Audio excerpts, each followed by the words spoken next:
നമസ്കാരം. മലയാളി വാർത്തയിലേക്ക് സ്വാഗതം. മോഷ്ടിച്ചു എന്ന് ആരോപിച്ചുകൊണ്ട് നടു റോട്ടിലൂടെ വലിച്ചിഴച്ചു, വസ്ത്രം വലിച്ചു കീറി, യുവതിയോട് കാണിച്ച പരാക്രമം. ഇതാണ് ഇപ്പോൾ ഏറ്റവും വലിയ ചർച്ചാ വിഷയം. തേങ്ങ മോഷ്ടിച്ചു എന്ന് ആരോപിച്ചാണ് ആദിവാസി സ്ത്രീയെ മർദ്ദിച്ചു എന്നുള്ള പരാതി ഇപ്പോൾ ഉയർന്നിരിക്കുന്നത്. അതിഗുരുതരമായിട്ടുള്ള വിഷയമാണ്. എന്തായാലും ഇപ്പോൾ ഈ ഒരു വിഷയത്തിൽ പട്ടികവർഗ വികസന വകുപ്പ് മന്ത്രി OR കേളു അടിയന്തരമായ റിപ്പോർട്ട് തേടി എന്നുള്ള വിവരങ്ങളാണ് പുറത്തു വന്നിരിക്കുന്നത്. അടിയന്തരമായ റിപ്പോർട്ട് സമർപ്പിക്കാൻ പട്ടികവർഗ വികസന വകുപ്പ് ഡയറക്ടറോട് ഈ വിഷയത്തിൽ മന്ത്രി നിർദ്ദേശം നൽകിയിരിക്കുകയാണ്. കോഴിക്കോട് കുറ്റ്യാടി മേഖലയിലാണ് ഇത്തരത്തിൽ വലിയൊരു സംഭവം നടന്നിരിക്കുന്നത്. മോഷണം ആരോപിച്ചുകൊണ്ട് തന്നെ റോഡിലൂടെ വലിച്ചിഴച്ചു എന്നും വസ്ത്രം വലിച്ചു കീറി എന്നുമാണ് കുറ്റ്യാടി സ്വദേശിയായിട്ടുള്ള ജിഷ്മ പരാതിയായി പറയുന്നത്.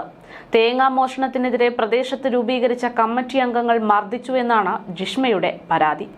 മഠത്തിൽ രാജീവൻ, മഠത്തിൽ മോഹനൻ എന്നിവരാണ് തന്നെ ഉപദ്രവിച്ചതെന്ന് ജിഷ്മ പറയുന്നു.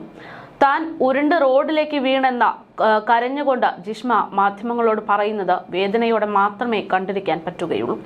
ആദിവാസികളെ കൊണ്ട് ഒരു രക്ഷയുമില്ലല്ലോ, നിങ്ങളെ കൊണ്ട് ഞങ്ങൾക്കിവിടെ ജീവിക്കാനാകുന്നില്ലല്ലോ എന്നൊക്കെ പറഞ്ഞായിരുന്നു ആക്രമണം. അവരുടെ തേങ്ങ കളവ് പോയെന്ന് പറയുന്നുണ്ട്, ഞാനത് എടുത്തിട്ടില്ല എന്ന് പറഞ്ഞിട്ടും അപ്പോഴേക്കും കുറെ പേര് കൂടി റോഡിലൂടെ തന്നെ വലിച്ചിഴച്ചു എന്നാണ് ഇവർ പറയുന്നത്. ഭർത്താവിന്റെ പേരിൽ കേസ് എടുക്കുമെന്ന് പറഞ്ഞ ഭീഷണിപ്പെടുത്തുന്നതായും ജിഷ്മ വ്യക്തമാക്കുന്നു. ആരൊക്കെയാണ് ആക്രമിച്ചത് എന്നതടക്കം പോലീസിൽ ചൂണ്ടിക്കാണിച്ചുകൊണ്ട് പരാതി നൽകിയിട്ടുണ്ടെങ്കിലും അവർക്കെതിരെ നടപടി ഉണ്ടായിട്ടില്ല എന്നായിരുന്നു യുവതിയുടെ ഏറ്റവും വലിയ ആശങ്ക. തേങ്ങാ മോഷണത്തിനെതിരെ ആദിവാസി ജനതയെ കുറ്റവിചാരണ ചെയ്യുന്ന കമ്മിറ്റി പ്രദേശത്ത് പരസ്യമായി പ്രവർത്തിച്ചിട്ടും അതിനെതിരെ പോലും നടപടി ഉണ്ടായിട്ടില്ല എന്നുള്ള ഗുരുതരമായിട്ടുള്ള ഒരു ആരോപണവും ഇതുമായി ബന്ധപ്പെട്ട് ഉയരുന്നുണ്ട്. ആദിവാസി വിഭാഗത്തോടുള്ള മലയാളികളുടെ സമീപനം കഴിഞ്ഞ കുറച്ച് ദിവസങ്ങൾക്കായി അല്ലെങ്കിൽ കുറച്ച് മാസങ്ങളായി ഇത്തരത്തിൽ ആണ് എന്നുള്ളതാണ് യാഥാർത്ഥ്യം. നമ്മൾ എത്രമാത്രം പുരോഗമിച്ചു, എത്രമാത്രം വിദ്യാഭ്യാസമുള്ളവരായി മാറി എന്ന് പറഞ്ഞാലും ഇന്നും പലരുടെയും ഉള്ളിൽ ജാതിവർഗ വിവേചനമുണ്ട് എന്നുള്ളതിന്റെ ഏറ്റവും വലിയ ഉദാഹരണങ്ങളാണ് ഇത്തരത്തിൽ ഓരോ ദിവസവും നമ്മൾ കേട്ടുകൊണ്ടിരിക്കുന്നത്. കഴിഞ്ഞ കുറച്ച് ദിവസങ്ങൾക്ക് മുമ്പ് സമാന രീതിയിൽ മറ്റൊരു സംഭവം ഉണ്ടായത് തിരുവനന്തപുരത്തായിരുന്നു. അത് മലയാളികൾ ഒന്നടങ്കം ശ്രദ്ധിച്ചതാണ്. അതായത് മാല മോഷ്ടിച്ചു എന്ന് ആരോപിച്ച ഒരു ഇത്തരത്തിലുള്ള ഒരു സ്ത്രീ എന്നുള്ള പരിഗണന പോലും നൽകാതെ പോലീസ് വളരെ മോശമായിട്ട് കൈകാര്യം ചെയ്തുള്ള വിഷയം.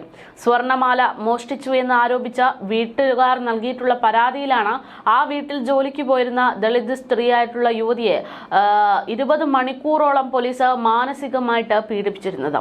സംഭവം വിവാദമായതോടെയാണ് കടുത്ത നടപടികളിലേക്ക് സംസ്ഥാന മനുഷ്യാവകാശ കമ്മീഷൻ അടക്കം ഇടപെട്ടത്.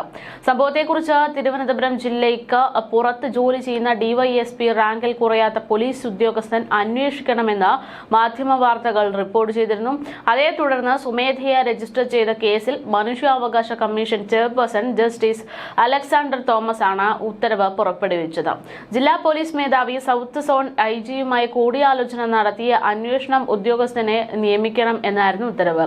പീഡനത്തിന് ഇരയായ വീട്ടുജോലിക്കാരിയുടെ മൊഴി വനിതാ അഭിഭാഷകയുടെ സാന്നിധ്യത്തിൽ എടുക്കുമെന്നും കമ്മീഷണർ ആവശ്യപ്പെട്ടു. പിന്നീട് മൊഴിയെടുത്തു. വനിതാ അഭിഭാഷകയെ ജില്ലാ ലീഗൽ സർവീസ് സൊസൈറ്റി സെക്രട്ടറിയാണ് നിയമിച്ചത്. പരാതിക്കാരി പോലീസ് സ്റ്റേഷനിൽ ഉണ്ടായിരുന്ന സമയത്ത് സ്റ്റേഷനിലെ CCTV ദൃശ്യങ്ങളടക്കം ഉണ്ടാകും, അത് പരിശോധിച്ചായിരിക്കും അന്വേഷണം എന്നും അന്ന് പറഞ്ഞു.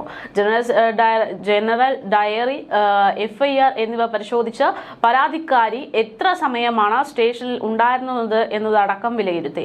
മോഷണ കേസിലെടുത്ത FIR-ന്റെ അടിസ്ഥാനത്തിലുള്ള അന്വേഷണം പൂർത്തിയായിട്ടില്ല എങ്കിൽ സത്യസന്ധവും സുതാര്യമായിട്ടുള്ള അന്വേഷണത്തിന് DYSP-ക്കോ അസിസ്റ്റന്റ് കമ്മീഷണർക്കോ കൈമാറണം എന്നുള്ളതായിരുന്നു അന്നത്തെ നിർദ്ദേശം.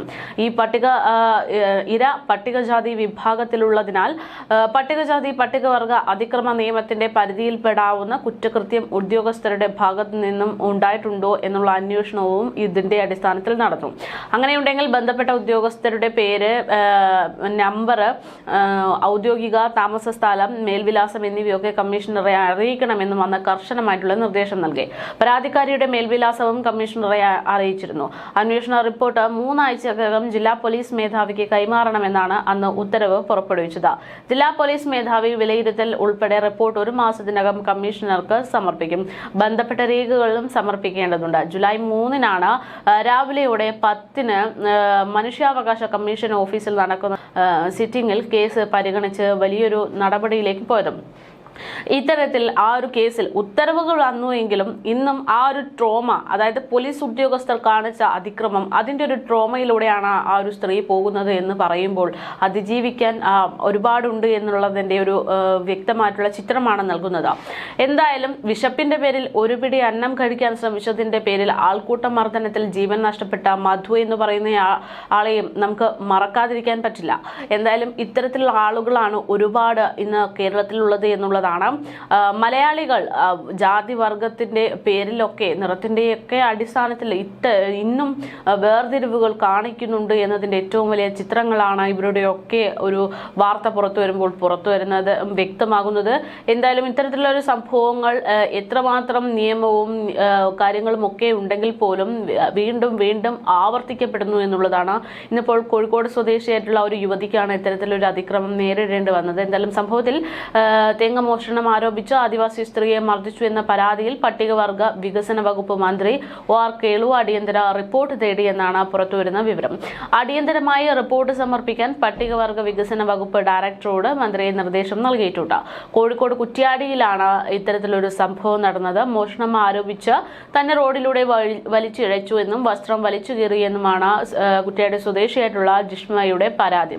തേങ്ങ മോഷണത്തിനെതിരെ പ്രദേശത്ത് രൂപീകരിച്ച ഒരു കമ്മിറ്റിയുണ്ട്. ആ കമ്മിറ്റിയിലെ അംഗങ്ങളാണ് തന്നെ ഇത്തരത്തിൽ മോശമായിട്ട് കൈകാര്യം ചെയ്തത്. മഠത്തിൽ രാജീവൻ, മഠത്തിൽ മോഹനൻ എന്നിവരുൾപ്പെടുന്ന സംഘത്തിലെ ചില ആളുകളാണ് തന്നെ ഉപദ്രവിച്ചതെന്ന് വ്യക്തമാകുന്നു. താൻ റോഡിലേക്ക് വീണിട്ടും കരഞ്ഞിട്ടും ഒന്നും അവർ അതിക്രമം നിർത്തിയിരുന്നില്ല. ആദിവാസികളെ കൊണ്ട് ഒരു രക്ഷയുമില്ലല്ലോ, നിങ്ങളെ കൊണ്ട് ഞങ്ങൾക്ക് ഇവിടെ ജീവിക്കാനാകുന്നില്ലല്ലോ എന്ന് ആക്രോശിച്ചുകൊണ്ടായിരുന്നു തങ്ങളെ ഉപദ്രവിച്ചത് എന്നുള്ളതാണ് പരാതി. അത് മാത്രമല്ല, തന്റെ ഭർത്താവിനെയും പോലീസിനെ കൊണ്ട് പിടിപ്പിക്കുമെന്നുള്ളൊരു ഭീഷണിയും ഉണ്ടായിരുന്നു എന്നാണ് ജിഷ്മ പറയുന്നത്. എന്തായാലും ഇത്തരത്തിലുള്ള ഒരു സംഭവത്തിൽ ഇപ്പോൾ കൃത്യമായിട്ടുള്ള ഒരു റിപ്പോർട്ട് തേടിയിരിക്കുന്നു എന്നുള്ള വിവരങ്ങളാണ് പുറത്തുവരുന്നത്.